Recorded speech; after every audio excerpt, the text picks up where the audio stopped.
Yeah. Oh, look at that. That's us live over there. Oh, wow. Look at, yes, I have handsome devils on the screen. I have legs as big as trees, and that's not because I'm a running back. That's nice.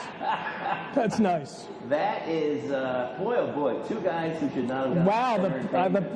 Is it okay if I push people to the podcast for this one? The audio version, exactly. I think the audio on iTunes might be the best move. You wore a blazer, though. You look nice in your blazer. Yeah, because it gives more coverage. And as I said, when the sweat stains start to show up, it's harder to go through a navy blue. You know who I learned that from? This is true. Kevin Meaney. Is that true? Yes, it is. I performed. One time, I did the middle thing. Big J Okerman was the at Caroline's. Okerson, sure, yeah. Kevin headlined. As you know, he sweats more than he sweated. Yes. Apologies. Yes. Rest in peace. He's not dead. Yes. But he sweated more than anyone I've ever seen. And he used to have to change his shirt, but his red jacket would hold off the stuff. Well, it's a great, it's a funny thing, too, because as an entertainer and a fellow sweater, same thing. You're always like, well, if I put it on, I'm going to get warmer quicker, but it looks a little better, keeps things a little more. But then how long are you going to be up there? We're going to do 30 minutes. Can you make it? I can make it. And I have another shirt if I need to at the break. I can do an album break or two, and we can go and towel off. Perfect. All right, ladies and gentlemen, greetings from Somerville. That was an unedited, awesome. That was bonus content for them, really. Sure. They just saw behind the scenes, even though we were well aware it was being recorded. Thank you. Greetings from Somerville. My name is Michael Somerville, and one person clapped. There's like 9 people in the room, and one person half-heartedly clapped, and that's the person who down. Okay. Thank you. Yeah, you pandered for that one. You pandered. They pimped them into it. Right now, they don't mean it here. Steve Robbins, Steven or Steve? It's Steven and 1B, and I'm sensitive about it only because my son recently came back from a place where they plastered his name all over, misspelled the last name every single time. Horribly misspelled, yes. Steven with a V, Robbins with 1B. 3 N's? Yeah, exactly. 3 N's, a PHV. I do it, it's Cyrillic originally. No, speaking of, your son is much more impressive than you. He just came back he was playing hockey internationally, representing our country. He was playing as a 13-year-old, let's be very clear, against a bunch of other 13 and 14-year-olds. That's really kind of exciting. It's exciting, although I will tell you at this point, we love to watch him play wherever he plays. Right. But, it's getting, the cost of it's getting ridiculous. It's just ridiculous. I remember, I went to a high school, I didn't play for the team, but I remember like the traveling and the 4 a.m. practices, Far Hills, all these things. This crazy, or the Hunt Club, what was it? If you're a hockey parent, it is a commitment for you as well as the kid. It is, and we're lucky enough, my daughter, who's also quite impressive on her own, I might add, is an actress, which all happens locally. So the only way we can pull it off is, frankly, that we don't have to travel anywhere for her, really. Okay. And then we just travel everywhere for him. Okay, well, I hope she doesn't expand her horizons. Yes, we keep holding her back. We're doing everything we can. It's so good to see you. I have known you for years. So my wife and I were just figuring this out. So we've been married 16 years next month. Oh, my wife and I. And you and I met, I want to say, about 2 years before we got married, when we worked together. Absolutely. So I've known you about 18 years, which is pretty amazing. That is my longest relationship. That's not true, because I've seen your brother on the show. So and as he said, I still don't really know him. As he said, you entered the episodes later. I love that, when he actually said that you entered your parents to the family episodes later. That's right. That's right. But yeah, we've known each other for a long time, and I was thinking about this. This completes our circle, because when you and I first met, we worked together as comedians, as peers at an event. That is correct. Oh my goodness. Then the next time we had a meeting like that was when I hired you to perform in front of the entire sales force for Bausch & Lomb.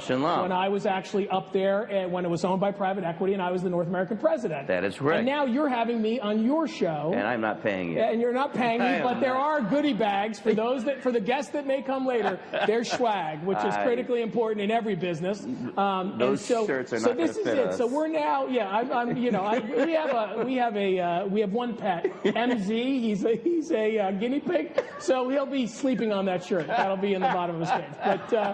But this is it. It closes the circle now, right? This is it. The reciprocity has happened. There's no debts.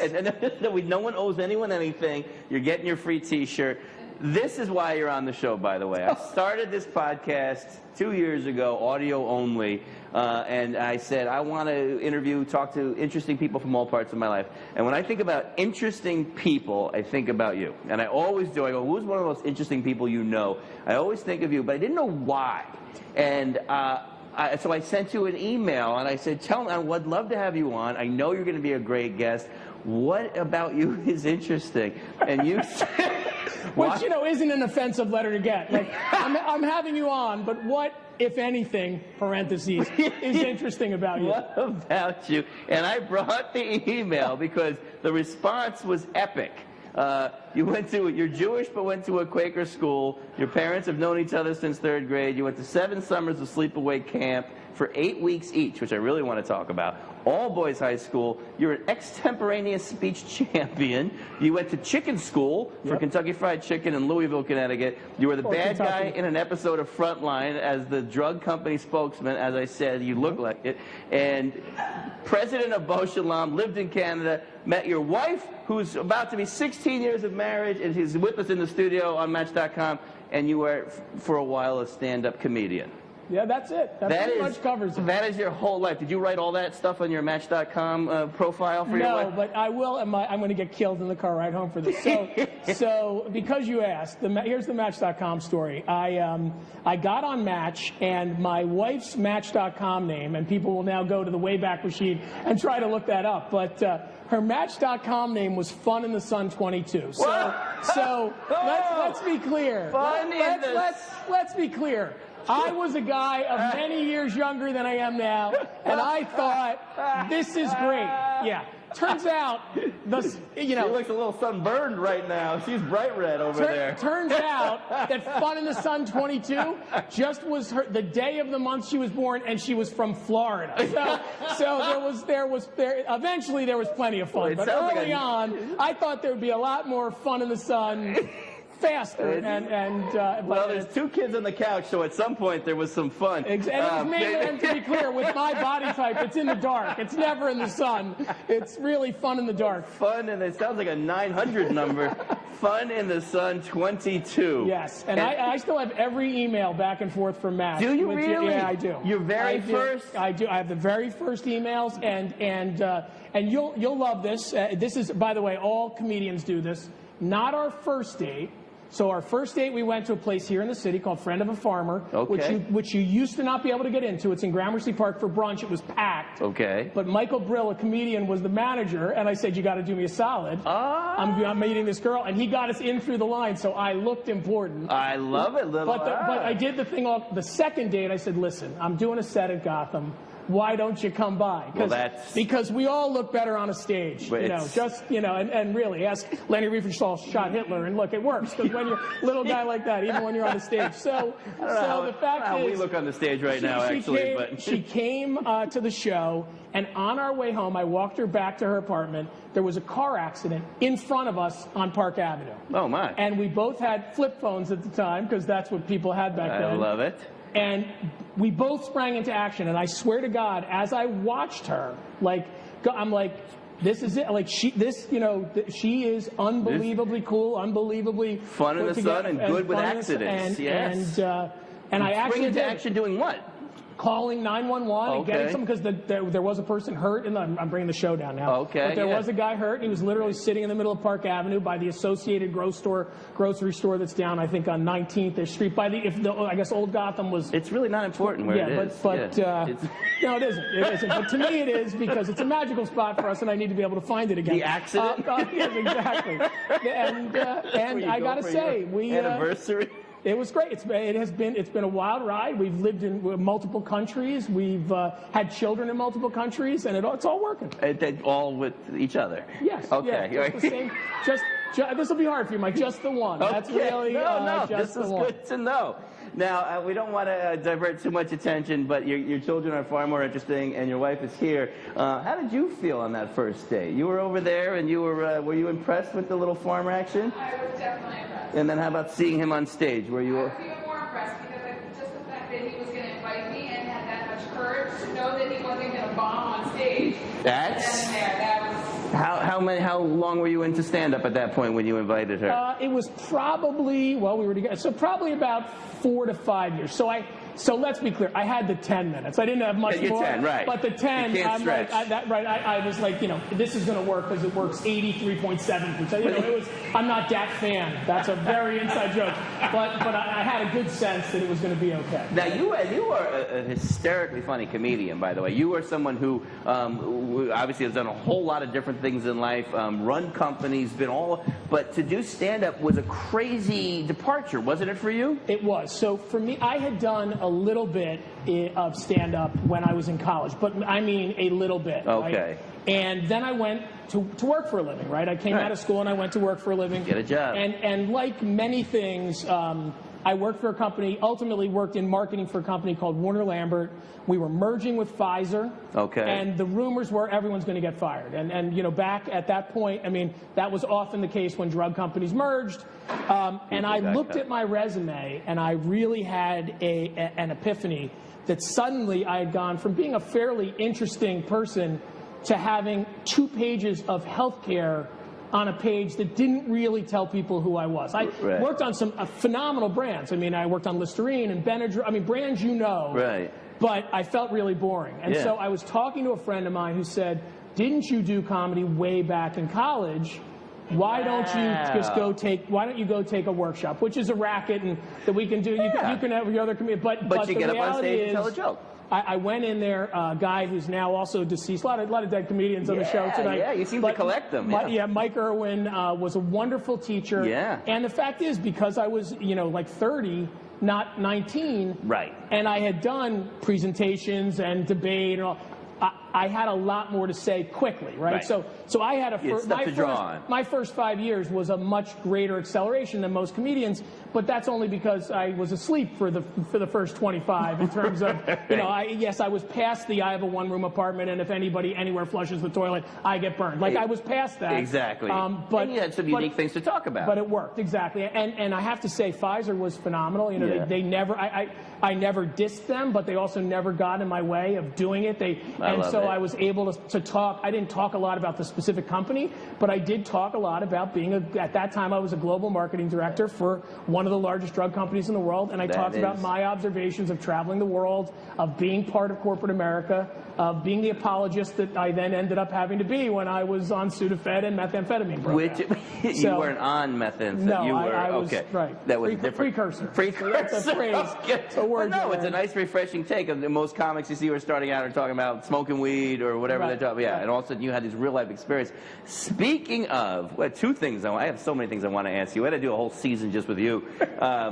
There was a job that you and I did together. Yes. That we would love to talk. I would love to talk about. And I also want to talk about your meth problem. Yeah. When we come back from this commercial right here on Greetings from Somerville. Oh my goodness, ladies and gentlemen, we are back with Steve Robbins. Stephen Robbins. Stephen Robbins. See how it happens? With 3 N's. Exactly.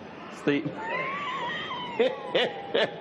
It's funny. I guess I do call you Stephen Robbins, but it feels so formal to call you Stephen. But the funny thing is, you're Michael Somerville. And I'm very impressed by that because I think that the Michael Mike and the Stephen Steve thing are very similar in the world that you can't. But I must have a Steve vibe because I meet strangers and in the transaction, like in the hi, how are you? I'm Stephen. They're like, great to meet you, Steve. I'm like.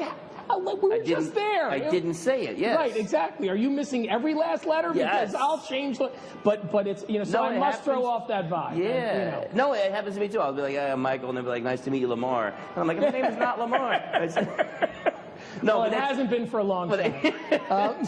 So yeah, so I feel like I know you so much, and I think it's also a familiarization thing. You start to know someone, you kind of almost call your own. But the reason I became Michael, I was Mike my whole life, and then I had to join SAG, and there was already a Mike Somerville, and you're not allowed to have two of them in the world apparently in the Screen Actors Guild. So I had to become Michael. That's the only reason. And then you should have seen, because all my friends from childhood, I would be like, well, my name's now Michael, and they would be like, we're not allowed to curse, but you can imagine what they would say. You have to call me Michael. That's my new adult name, and no one was on board. So I can usually tell how long I've known someone based on what they call me, Mike or Michael. That's interesting. Yeah, yeah. It really, I mean, Not that interesting, but it was a story. No, but it is, because I still think, I mean, most of the people on the show call you Mike. I'm thinking they go with Michael. It seems like I still can't get over that hurdle. I mean, it's interesting, and you know, I'm of a certain age now. You know, I'm 53. I'm losing. Are you really? I am. I know. I look incredibly young. You look good. You look really good. Well, you know why? Because I didn't get married until I was later in life. So do you recommend that, by the way? And I listen. I recommend both: getting married. And then getting waiting, divorced? and waiting a little bit, and waiting until you're ready to get married. You know, and I'm now in my 40s, so I'm in a similar path. It's not going to happen when I'm 30. And I have to say, I know myself better. I know what I want more. Do you think there's truth to that? I really do. Although, so here's the exception. We are going up to see, my folks live here in Manhattan, and they have a place in the country, and we will be going up to celebrate their 55th wedding anniversary, their 55th anniversary. But that's nothing, okay? Yeah. Nobody here cares about anything. Because terrible people.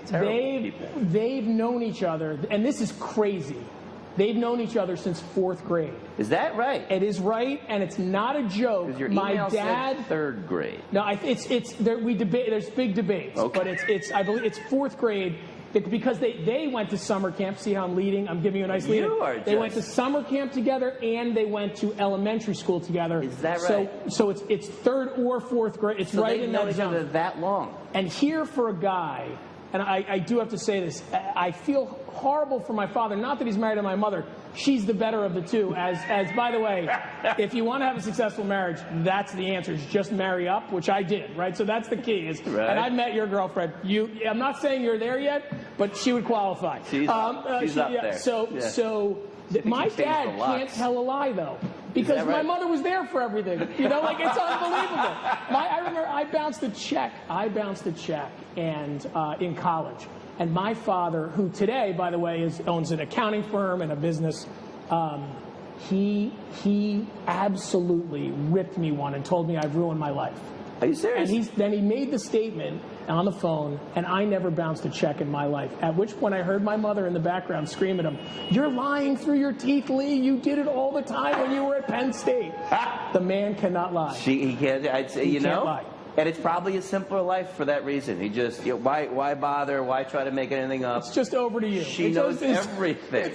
And the nice thing is, you know, as you would imagine, her memory on events is better anyway. Right. So he really can just go, like, over to you now. It's like the court stenographer. Let's go over to rather than me screwing it up, just over to you. Exactly. Now, speaking of, my goodness, marriage, 16 years, 55 years.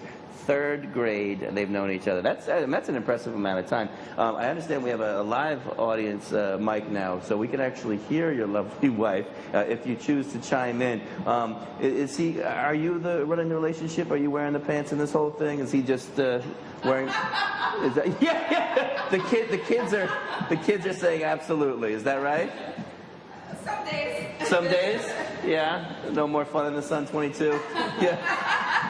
Not at least while the kids are. Okay.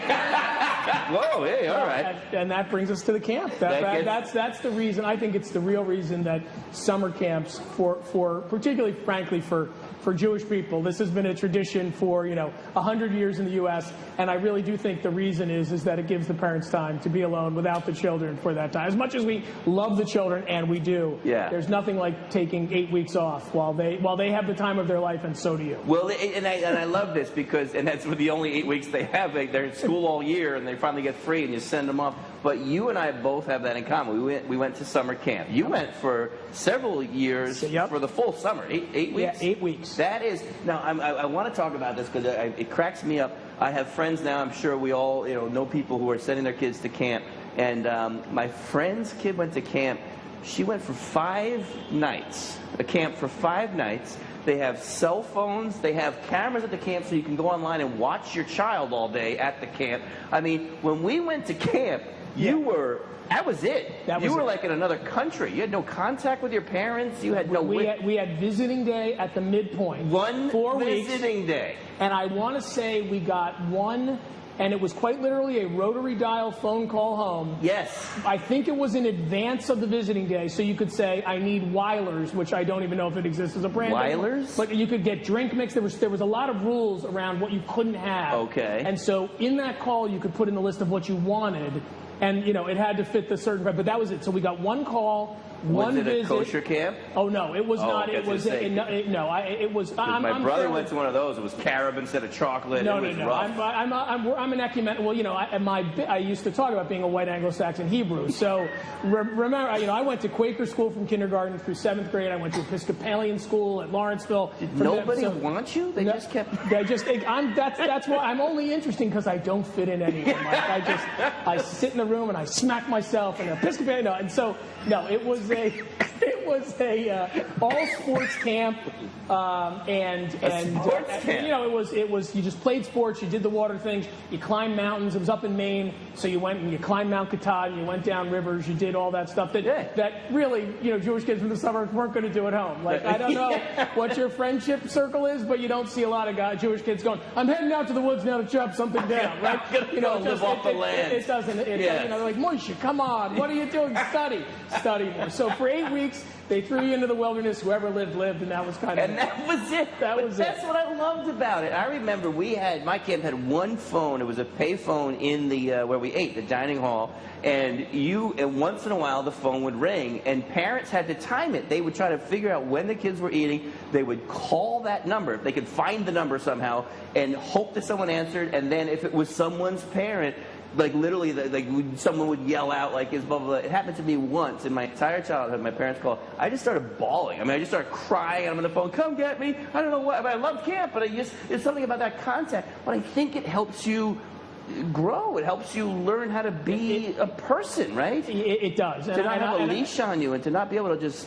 And what my observation, having both a son and a daughter, is that actually the girls' camps have stayed more loyal to that model. Is that right? Than the boys' camp. So where my daughter goes to a wonderful camp called Pine Cliff, and they only last year started even posting photos. Up into 102 years old, up 101 years, the same thing. Like last year they finally knuckled under, and now they post some photos. But there are no camera there. And the great thing about them is when you call them and want to deviate from the rules, and it doesn't matter who you are, because there are some middle-class people there, and there are some kids of some very well-known, wealthy people there. Right. Doesn't matter. If you call to break the rules, they go, no, we don't do that. We don't do that. It's nice to hear. In fact, they have the greatest saying. I love their saying. Their motto is do the thing that counts, then don't count it. Right? You're like, wow. There you go. Do the thing that counts, then don't count it. Now, my son went to a camp, also a very fine, I'm not knocking the camp, right. But the boys' camps have capitulated quite a bit. So there was a lot more contact. There were times when the kids did get cell phones. Sure. There was, which was not, as you and I were talking about, like, where I went to camp for 2 of the years in upper camp, you actually did live in a tent on a platform. Like, really? You had cabins for most years, but for those 2nd and 3rd yearman years, you were in a tent. Oh, you were in a tent. I mean, there was no electricity in anything but the oldest kids' pieces, and then, like the shower house, which, the outbuildings had. Yeah, so, I mean. And your parents paid for this. A lot. And as my father used to say, the more you pay, the less you get. Like, that was the motto, right? Yeah. The motto was, and my parents, once again, they are pretty wise. They can be tough people, but they are very wise. My mother actually said to me, we had to send you because you had a big mouth. I know it's hard for you guys to believe. You haven't just gotten to know me. But you had a big mouth, and you needed other people to socialize you, and I didn't want to be there when they did it.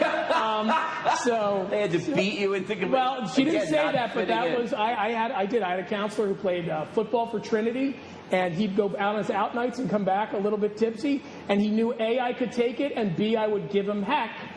So he would wake me up I'd swear at him left, right, and sideways, and then he would wrestle and beat the pus out of me, and I loved it. I mean, not for reals, right? This was a camp counselor? This was a camp, and a great camp, and actually one of the sons of the owner, and like we had and he knew I loved it, and I did, and he, it was great. So. Boy, this took a turn, huh? Different days. Yeah, well, listen, you went to an all-boys high school. I did, as did you. As did I. Mine is no longer all-boys, right? Okay. The year that my younger brother, who you also know, graduated, the next year they went, they said, enough with this. No, but How was that for you? It was. I loved it because you could. The weekend would come and you could worry about girls, but all week long. That's what I felt. Yeah, like you were, especially at that time in high school when you're awkward, you're not sure this and that. You're like, you didn't have to there's a girl over there. You could just study and then get dressed up and go to the dance. But on the other side, I have to believe that you had some. I'll call it light hazing. I don't want to start all there. I mean, I know your school because my son actually applied there and we took a look around. And got accepted. Congratulations. He did get in. It was great. Not going. He's going to the one I went to. But the fact is, we saw that quad you're not allowed to cross unless you're a certain year. Absolutely. So I grew up in a time where rank had its privileges, and that was okay. That was actually okay. Part of it. Yeah, you got to be a senior to go through the senior guard. So I have to believe that you, as I said, that you experienced some light hazing somewhere along the way. We don't have to talk about that this episode. But how do you feel about that, Mike? Now, speaking of your inability to get along with other people, you were on the debate team. Yes. And an extemporaneous speech champion. Yes. What does that even mean, extemporaneous speech champion? It means that you're BSing in the moment, which is really the best way to BS. And so has this whole interview been a sham? No, it's actually what is it? What I heard, I can't remember the comedian's name. Say everything I tell you is true. This is actual. Like there's the, this is I went to Bates College up in Lewiston, Maine. Sure. They are one of the few schools that actually has an undergraduate rhetoric degree. Now I was not a rhetoric major, but the guy who ran rhetoric also led the debate team. He had gone to Dartmouth. The professor. He had gone to Dartmouth. He had been the number 1 or 2 debater in the country for years. And Bates. And rhetoric is debate, argument, the actual foundations of argument. And if you go through, you're studying Aristotle and Plato a lot. Wow. If you go through that track for a major. But debate, there's a thing called the American Parliamentary Debate Association. Every university's in it. And in my first year of debate, because he heard that I was funny. This had nothing to do with comedy. He just heard. So he actually approached me and said, almost like a flounder, fat, drunk, and stupid is no way to go through life, kid. Like, we've got this thing. Will you try debate? And so I did. He said that to you? No, he was a little nice about it. He said, a lot of strange role models in your life. Yeah, and also dead. I'm sorry to say it, but he did pass away. He didn't wrestle you, did he, at midnight? Anybody who's important in my life, and I really think you're important, Mike, passes away. No, well, this is it. So, and you're at your peak. So I feel good about it. I ended up in this thing, which, in addition to the debate tournament, they had individual speeches, and what they literally did was handed you a card, and you had to make something up. For a what would it say on a card? So in my card actually said, talk to the room about something you've always wanted to talk about since childhood, but never have.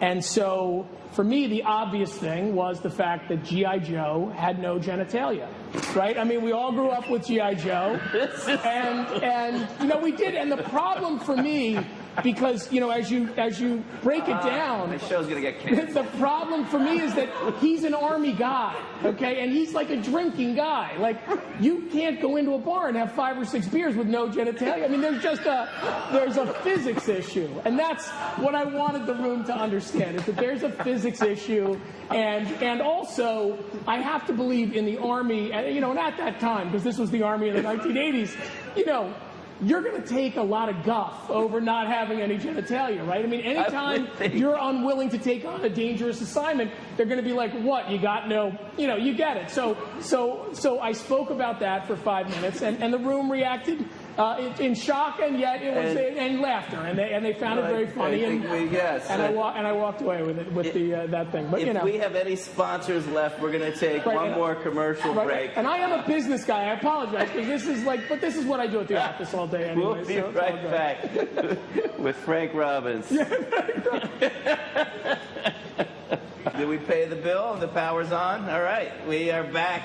Greetings from Somerville with Steve Robbins. Stephen Robbins. My goodness. Whatever. Just Is that Robbins. 4 times Just I did? You know what? Go with just Robbins, which, you know. You know what? My dad calls you Stephen. Does he? Yeah. Yeah. I've always liked him. He's and he talks about you daily. So you have had, I mean, I was not wrong. Having you in is amazing because you're so much fun and you're so interesting. You have a lot of great stories, but you also have had some serious jobs, aka look at the blazer. We know you're serious. Where's the blazer from, by the way? It's from Brooks Brothers. Brooks, One would expect. It's got that. Yeah, it's got the Goldie buttons and yeah.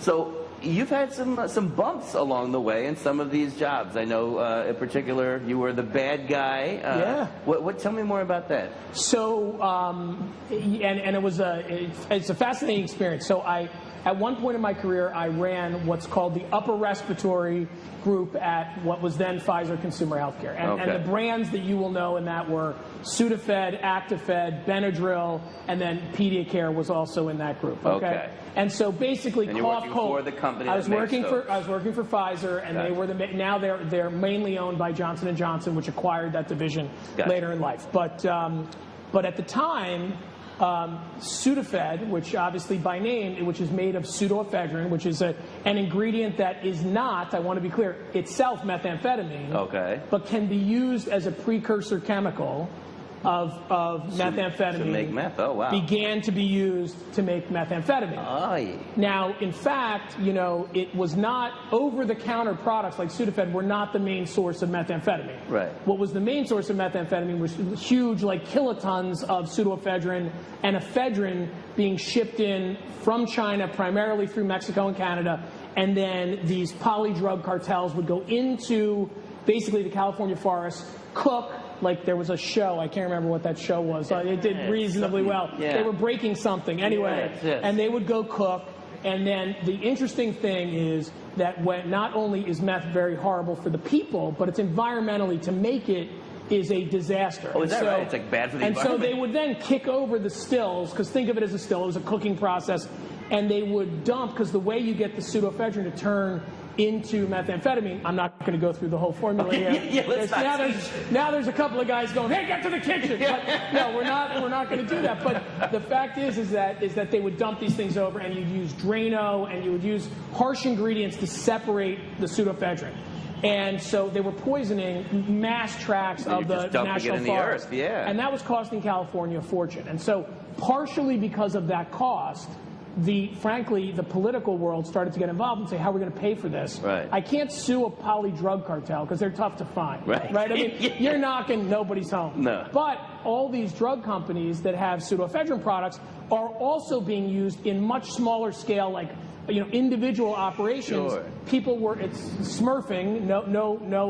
They called it smurfing, and what would happen is people would go into a Walgreens or CVS at the time, which is the reason that there's all those cards now at the, and they would sweep the shelves, throw them into a bag, and run out of the store. And then they would go steal them. They'd go to their pseudoephedrine, and they'd go, cook for the weekend, and the economics were just too good to stop people from doing it. So they took the small part of the problem, but the highly visible, easy to find part of the problem, and they really villainized it. And so you're the bad guy. So I'm the bad guy, and Sudafed, because unfortunately our name is Sudafed, right? And the product is pseudoephedrine. We're there at the top of the list, right? Okay. So they're not only saying pseudoephedrine, which was, by the way, in every cough cold product in the world, right? But they're saying Sudafed, and they're showing pictures of meth houses that they've kicked down, and 30 boxes of Sudafed Red are sitting there. So oh my goodness. And and I'm running the businesses, and I not only have a number to deliver, but I will tell you that, and I think it's one of the things that lacks in many of our debates, not the kind of debates you did in college. People rarely talk about like the real issues. They get a hold of an anecdote, and that becomes the thing. Right. And so, at the time, there were 80 million people legitimately taking cough cold products, and if you had a sinus problem, the Sudafed was a single ingredient product. for sinus people, they suffer half the year. Like every other day, people that have sinus problems have massive headaches and like, so no one ever talked about the fact that most people are using it properly. And you're not, it's not like I took 2 Sudafeds and now I had meth. You're cooking this, like there's no, I accidentally made meth today. I was making coffee and I was taking Sudafed. I love that the sirens are going off while we're talking about making meth. They're coming for me because they know I know how to make it. So the net is, I mean, I won't belabor the story, but the net is, I was the bad guy, and it got so big. The issue got so big, and I was the spokesperson, and it was my first experience having done a lot of other things in the public. I had never had to sit with the news show, so I was on the CBS morning show. And by the way, I mean we could do another show on fake news because I would be interviewed by like a producer in LA with a stereo speakerphone and nobody sitting in front of me, and then you'd watch the show and there would be a guy in your chair looking like he's talking to me. He was nowhere to be found, and then he's just he's doing. It's like when they do sports play-by-play after the event, so they all seem like geniuses. They're like, well, if Brett can hit a homer here, look, he just did it. It's like, yeah, because you did it after the show. You did it after the fact. They did that, and the great thing was at one point they had me in front of a fake bookshelf, which killed me because it was a news show, and I'm like, so when you watched it, and you guys know about sets, like it looks like 3D books and it looks like books. And I'm like, it's a painted wall. There's no book there. There's no, so I'm not even here right now. So exactly. And neither am I. That's the beauty of today's technology. 2 holograms, frankly, could be thinner, but they're here doing their job. We want it to be real life. So it really culminated in, if you've ever seen Frontline, and it's still out there. So you can, Frontline is a documentary show. PBS, they typically air on PBS. And Oregon was like the flashpoint for methamphetamine. They were really having massive issues. And there was a Frontline focus with a production crew from Oregon that was shooting this whole thing on the meth crisis. And sure enough, they needed someone to speak on behalf of the cold products. And so there I was, chosen to be. It was a suit. It was a poplin suit because it was the middle of summer. And I get a call, and Pfizer says, you got to do it, but don't worry. We're going to send one of the PR people with you. We're not going to let you get sandbagged. Protect you, Did you invite the wife to this gig? No, I didn't. I wish I had, because I did call her after the interview.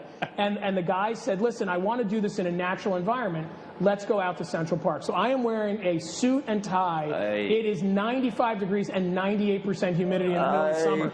And if you ever have seen the Martin Short character on Saturday Night Live, who often speaks on behalf of the drug companies, I wasn't smoking a cigarette while I did it. But he does the interview, and if you watch it closely, by the end of the interview, it looks like my tie is 2 different colors. The knot is one color, and the tie is a different color because I have sweat so much that it has literally changed the color of the knot of the tie. So clearly I probably didn't look as innocent as I could be.